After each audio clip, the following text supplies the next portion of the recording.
Colts 31, Falcons 25. We already extolled the virtues of Jonathan Taylor. I don't know if you want to add any more exclamation points to that, Chris, but I'm curious what you thought of the passing game in this one from the Colts after trying to rebound what was pretty rough performance the week prior in Pittsburgh.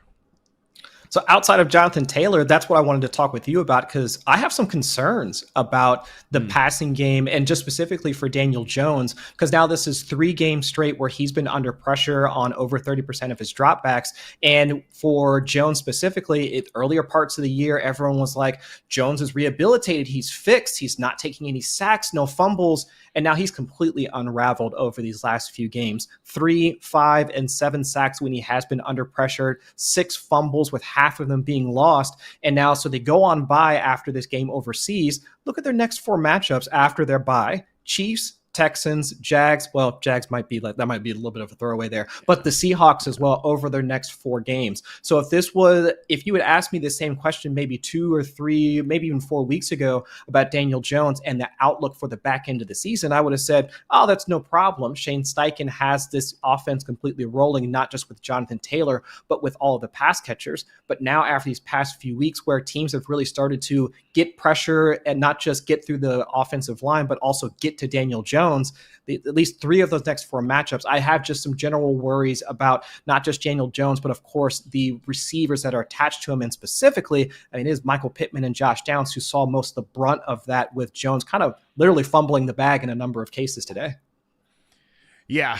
Next Gen Stats noted that Daniel Jones was blitzed on over 40% of his dropbacks in this game, 46% for the first time since week 2, sacked 5 times against the blitz versus the Atlanta Falcons, more sacks against the blitz than he had taken in weeks 1 through 9 combined, which was 3. He was sacked on 7 of his 16 pressure dropbacks overall, including both a strip sack, fumble, and an interception.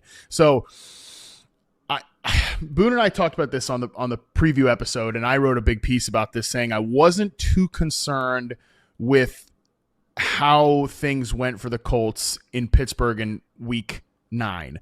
I still generally am not pushing the panic button here, but I do think this is a team that if you can put a ton of pressure, like if you can blitz them in this way and overwhelm some of their protection rules, and I think get Jones into chaos mode, you will get opportunities to tee off on him. You will get strip sacks. You will get some potential turnovers here. So I think from a Daniel Jones perspective, that is a little bit worrisome if you're relying on him as a standalone quarterback 1. You know, Boone made the case that he is a sell high right now. I'm not too concerned about the pass catchers. We'll talk about that in just a second, but I'm hoping that they can go into their bye week here and Shane Steichen can kind of adjust to some of what they've seen here the last 2 weeks, because I still generally think the offense is well designed. I think that the guy carrying the heavy load here in terms of who is most responsible for this team's, like Daniel Jones's rehabilitation, I still think it's the play caller more so than anything. Jones has changed his stripes. I think he's just giving him answers here. And now this is another moment where they need to find more answers here. Can we get quicker outlet throws? Can we get those first reads back on track? And how do we work it from that perspective? So I wouldn't say that, I still don't know that, Chris, that we've really seen a blueprint put out against this Colts passing game, but I think we've seen some of the flaws here that might not make them what they were in the first half of the season, which again was it was the most historic offense from a points per drive perspective. And I think that's fair, because now that I'm thinking about it, even in this game, and I think it was the same when they played against the Steelers, they weren't too far off, from beating the Steelers and, of course, controlling this particular game here. And it was just more of the stuttering stops and starts throughout some of those drives and, of course, the turnovers from Daniel Jones.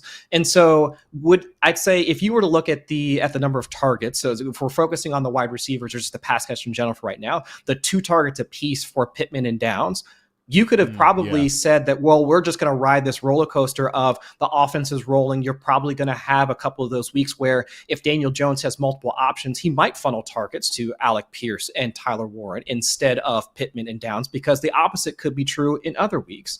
So I'm with you. I think that for the pass catchers, and so for, Pittman and Downs, who had the worst off from a fantasy standpoint, I would say I'm not pushing the panic button on those guys particularly, because they do have the week in order to figure some stuff out. Could they switch things over to more quick game or quick timing concepts that would allow Pittman and Downs to work after the catch and get the ball in their hands, because we have seen guys like Pittman, who is more that slasher across the middle type wide receiver anyway, that if Daniel Jones just wants to get the ball to him as quickly as possible, he could start to rebound. And the same thing for Josh Downs. So I'm kind of with you, where I'm just more concerned about folks that have been using Daniel Jones as their QB1.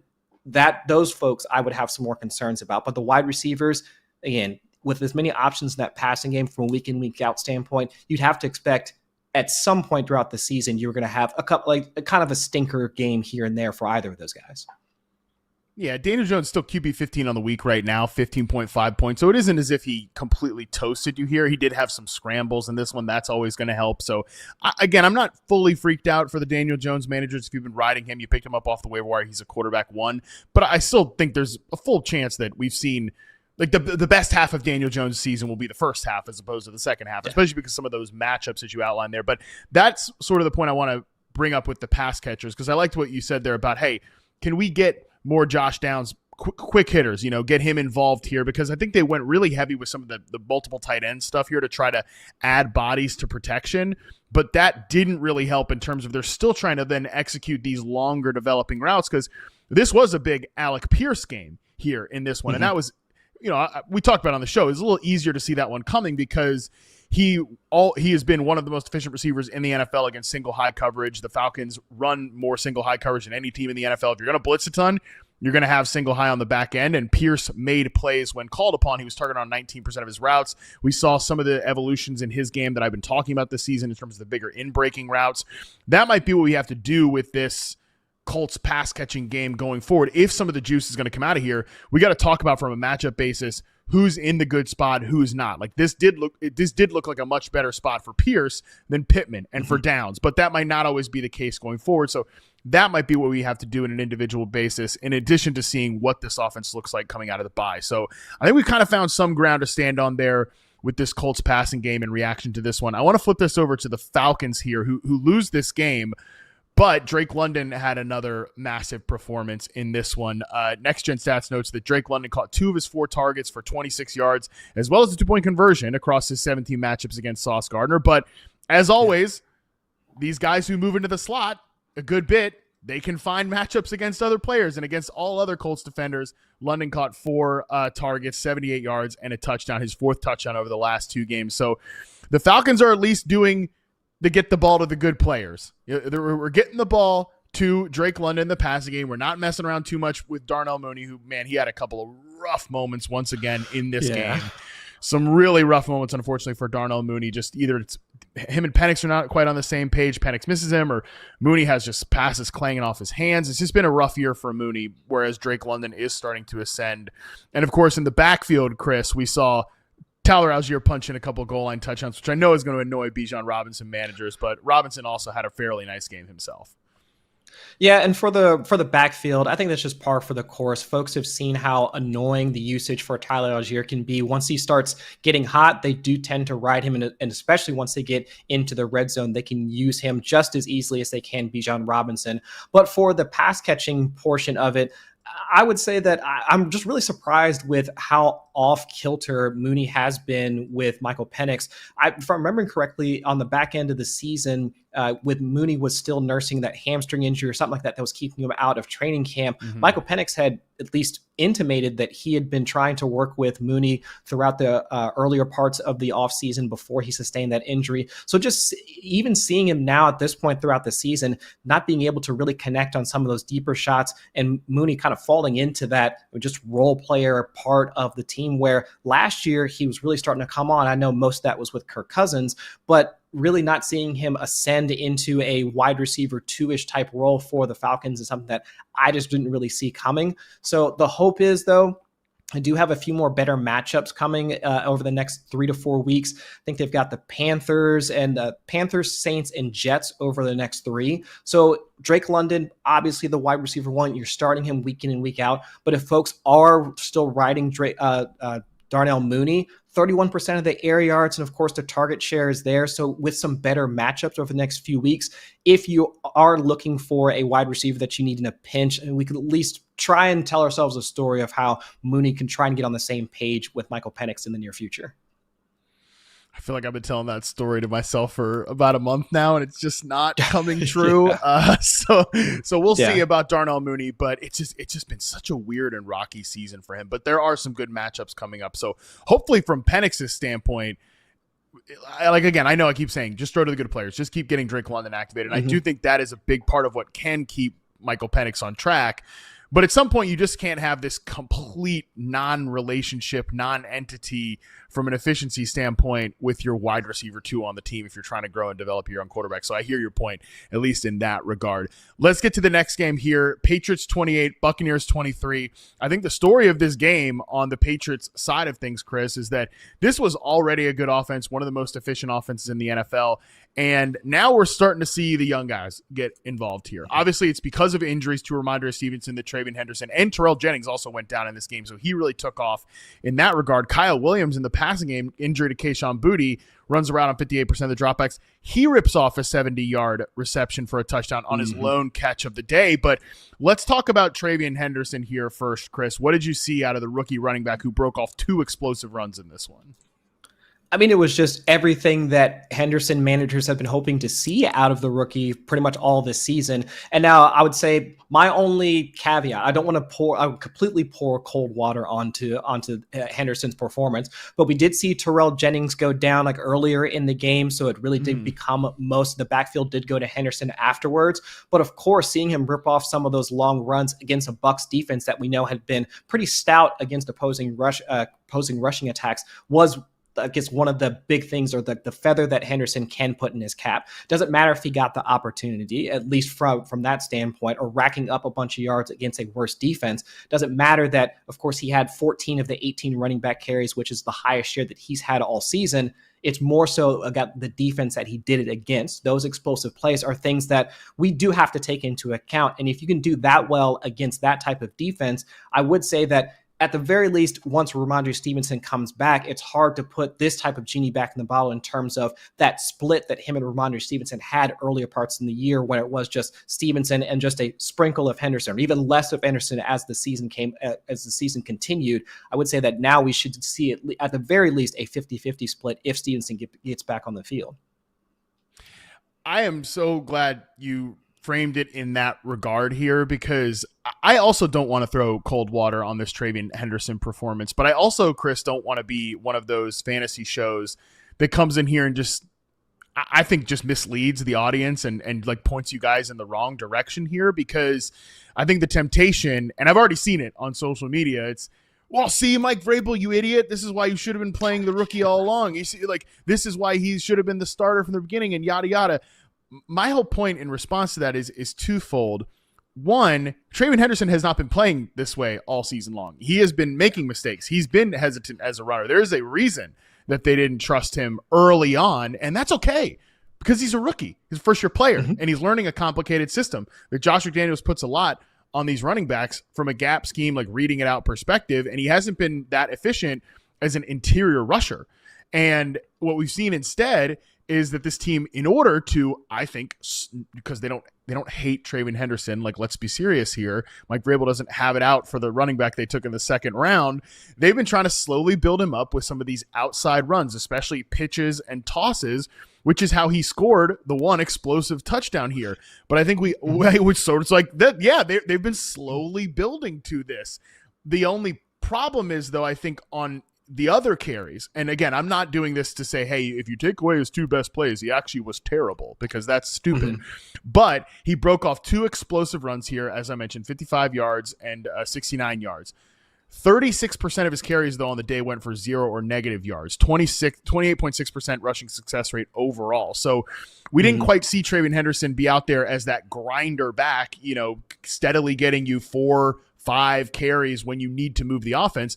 But we saw him be that explosive play guy, which is, I kind of think, once Ramondre Stevenson gets back, I don't know what the split looks like, but Stevenson will still be involved to kind of execute on those grinder runs. And then I hope we see Henderson continue to be worked in on the pitches and tosses, because this rushing game does need life. It does need juice. So again, I think we need to see what the split looks like when Stevenson is back. But if you want to be positive, which I certainly would encourage people to be positive on Henderson, because he's a young player who's clearly and obviously getting better, You mentioned the matchups coming up. Jets in week 11, Bengals in week 12. Sorry, Chris.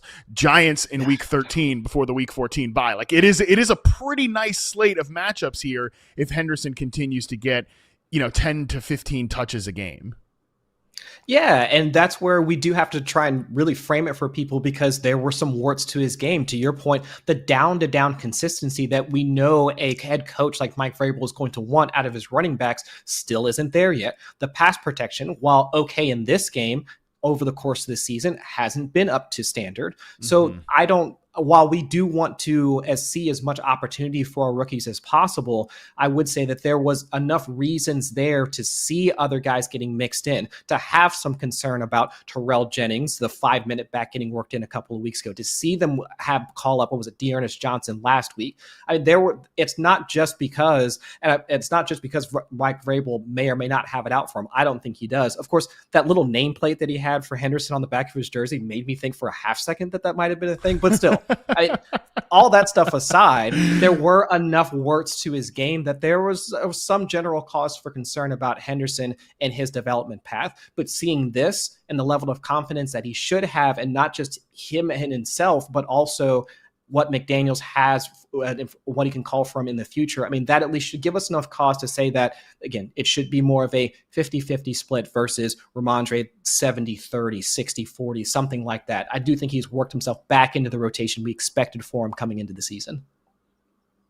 Yeah, I like that. Now I think we might see more of what it looked like from an ADP perspective, where Henderson is getting these money touches, making big plays, receiving work, some of those things where we can start to kind of trust him more and more. We'll obviously address the coping corner tomorrow. Henderson is currently in the coping corner. I'm curious to see what Boone thinks about this performance. But yeah, I think we learned that Henderson is getting better. We always want it to be a microwave dish with these rookies where it's immediate right out of the gate. And sometimes it needs to braise. It's a slow cooking dish, and you get and you know this, Chris, as a barbecue man yourself. That's really where you get the good stuff. Okay, that's really where you get the good dishes coming out of there. So I think this is what we're seeing with Henderson, and I'm pretty optimistic about it. Again, just on the Kyle Williams thing.